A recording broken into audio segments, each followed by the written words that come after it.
Senator King. Thank you, Mr. Chairman. Doctor, I was a little puzzled by your non-answers to Senator Blumenthal on, did you have any involvement whatsoever in the review of the contract of your former employer? And don't tell me you followed the law. I'm asking you a straight-up question. Did you have anything to do whatsoever in the review of the contract of your former employer? Senator King, I did not review the contracts of my former employer. Did you have any involvement whatsoever in that process? Senator King, I am not a contracting officer nor a contracting authority. I do not have that authority. Only a warranted contracting officer has the authority to award, modify, negotiate, or terminate a contract. I'm asking you a pretty straightforward question. Did you have anything to do whatsoever with the review of the contract of your former employer? That's a pretty straightforward yes or no question. I did or I didn't. Senator, I have not reviewed the contracts of my former employer. That's not what I asked. I asked, did you have anything to do whatsoever with that review? Senator, I have not reviewed any contracts of my former employer. Okay, Again, I'm not a that's the third contracting time you've authority. given me that answer, and for the third time, I'm going to say that's not what I'm asking. I'm asking, were you involved in any way whatsoever with the review of the contract of your former employer? Senator King, I've answered that. I am not a contracting official or contracting authority. I have not All right. reviewed the contracts of my former employer. Failure to answer that question, you just lost my vote on this nomination. In your opening statement, you used the term risks 3 or 4 times or 5 times with regard to the people under your supervision. I don't want the people under your supervision that are making decisions about benefits for veterans taking risks. What in the world did you mean by taking risks? Senator, when you employ new technology, and I think you know that from your time at LL Bean, per our discussion when I visited you, there's opportunities for folks when you've got to learn your mistakes. You got to fail fast. You do that in a test environment, understanding the constraints of the technology and how it's going to interface with the legacy systems when you go to a live environment. So test it in a production environment. Fail fast, learn faster. I just don't like the idea of a test environment and risk being taken with people's lives and disability compensation. You can take, if you're talking about working a model, that's one thing. But if you're talking about real people and real decisions, the idea of risks and experimenting is not acceptable. What role did you have in the whole contract cancellation process? Senator King, I recommended a structure for proper review by career senior leaders who independently evaluated contracts to decide which ones to terminate, descope, or not renew. I thought the bulk of the process was done by a fellow at Doge. Were you in charge of that? Did you bring him in? Do you consult with Mr., I can't remember his name, Levine or something along those lines? Senator King, we have no Doge employees. They're VA employees. I know, but the people who did the initial review of the contracts were Doge. Is that not correct? They were VA employees, Senator.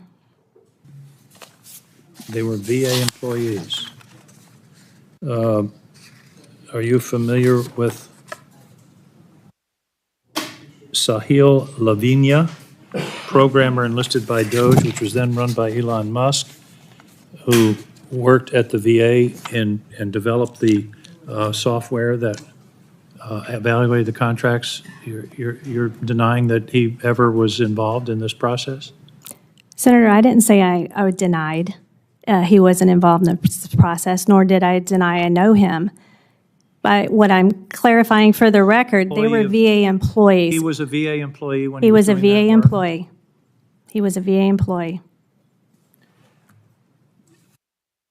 Do you feel that the contract review process was successful and effective?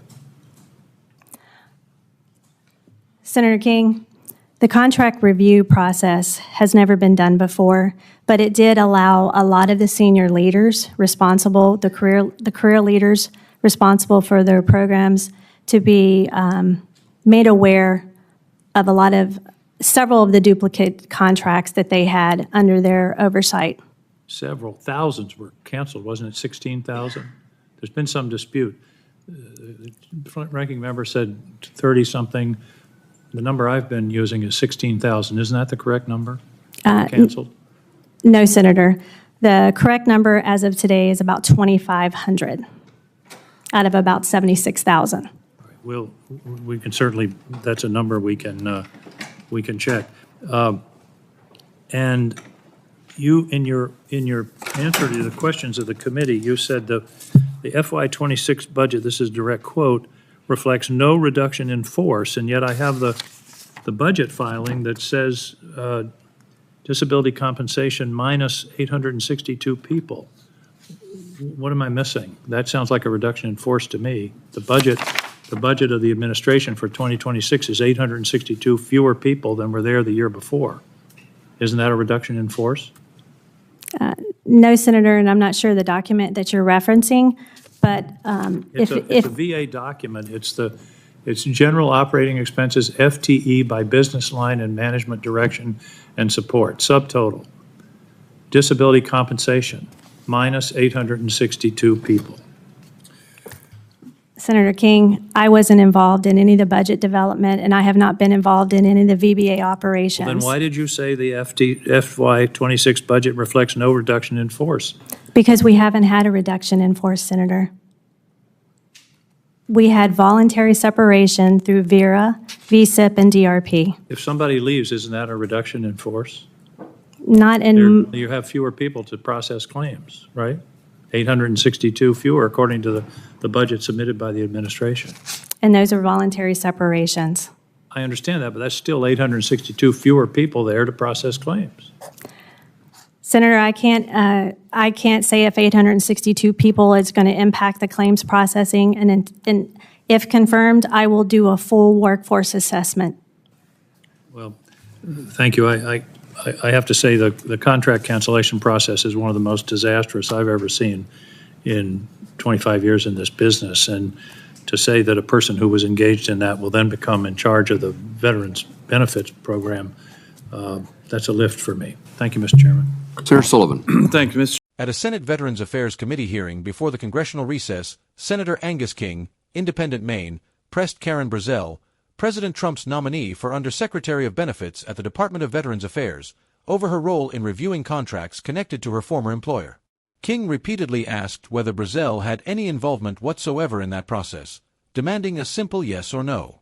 Brazell insisted she was not a contracting officer or authority and therefore did not review or oversee such contracts.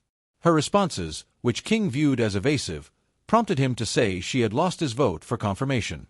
The senator also criticized her use of the word risks in her opening remarks when describing management of staff and programs. King argued that risks and experimentation have no place in decisions affecting veterans' disability compensation and benefits. Brazell clarified that she was referring to testing new technology in controlled environments, not applying unproven systems directly to veterans' cases. Discussion then turned to the VA's contract cancellation process. Brazell explained that she recommended a structure for review, but that senior career officials were the ones who independently decided which contracts to terminate, reduce, or not renew.